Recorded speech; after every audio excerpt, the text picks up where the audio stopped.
Good morning, everyone. It is Sara Williams here with Phoenix Rising Training and Development, and today we're going to be talking about trimming. So trimming your buds is something that's extremely important from, the time that you take it off the stalk to the time that you bring it to the retail storefront.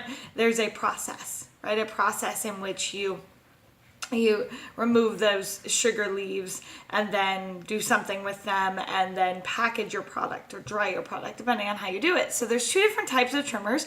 You've got your wet trimmers and your dry trimmers. And so there's an article in Sun Grower magazine that I wanted to kind of recap real quick for your benefit. So these days you would see about an 85 to 90% quality of a mechanical trimmer to a hand trimmer. So a hand trim, let's just assume the hand trim is the 100% quality line, right? Now I've seen good hand trim and I've seen really bad hand trim. So depends on how much time and effort and skill you put into it, right? So wet trimmers these days, or hand trimmers these days, hit about 85 to 90% of that hand trimmed bud quality.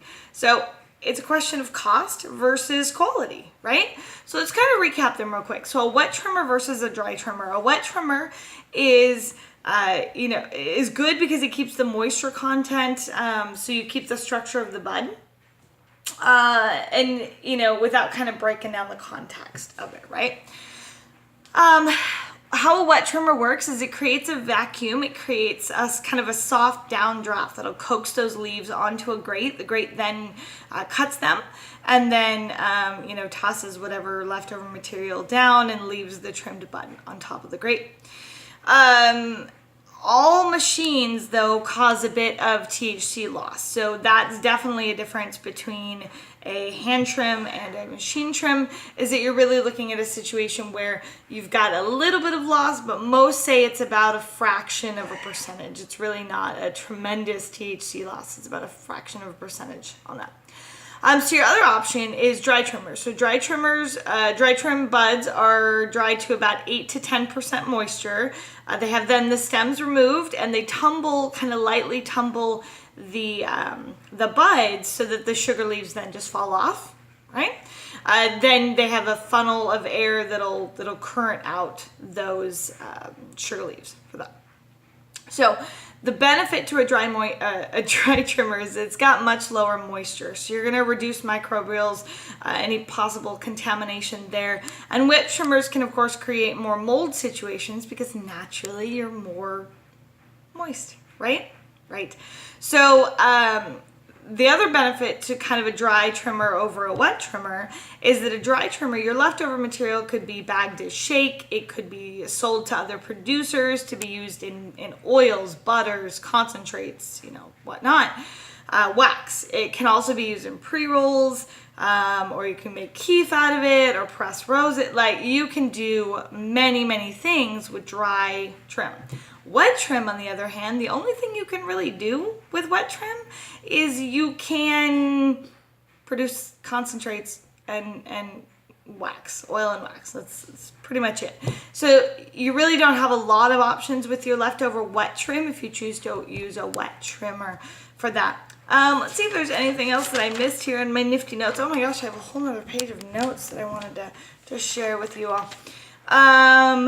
And the last thing is that a wet trimmer versus a dry trimmer, which one is easier to clean? I would definitely say, according to this article and in general, the dry trimmer is, of course, much easier to clean. You can take an air compressor to it, blow the sucker out, and start over. But with a wet trimmer, sometimes you've got to, take a pressure washer to it. You've got to sanitize it. You've really got to make sure that it's much more mess to concern with a wet trimmer versus a dry trimmer on that. Now, it's typically a balance whether you use a machine trimmer or whether you hand trim. It's a balance of cost to quality. And so it really comes down to how much you're going to be producing. If you're going to be producing, a couple pounds a year, then okay, use the hand trim method, makes all the sense. But we're talking about these facilities that are going to be producing hundreds upon hundreds upon hundreds of pounds of cannabis for retail consumption. And so this is going to be really important for a machine. You know, quality is going to look a little bit, I don't care what my product looks like. Does it smoke? Does it work? Does it have THC in it? Does it have CBD in it? I don't care what it looks like, because I know sugar leaves have content as well, and they're going to give me equal medicine benefit from that. So I think that's really about all that I covered on the wet versus dry trimming. I just wanted to record a quick video today on that. This is kind of an ongoing thing. I want to provide a piece of value for the industry every day so that the industry can gather kind of a better way to operate as we move forward on that. So this was an awesome thing that I learned today, and I wanted to share that with you. I hope you all have a wonderful Tuesday, and I hope it's very productive, and we'll chat soon.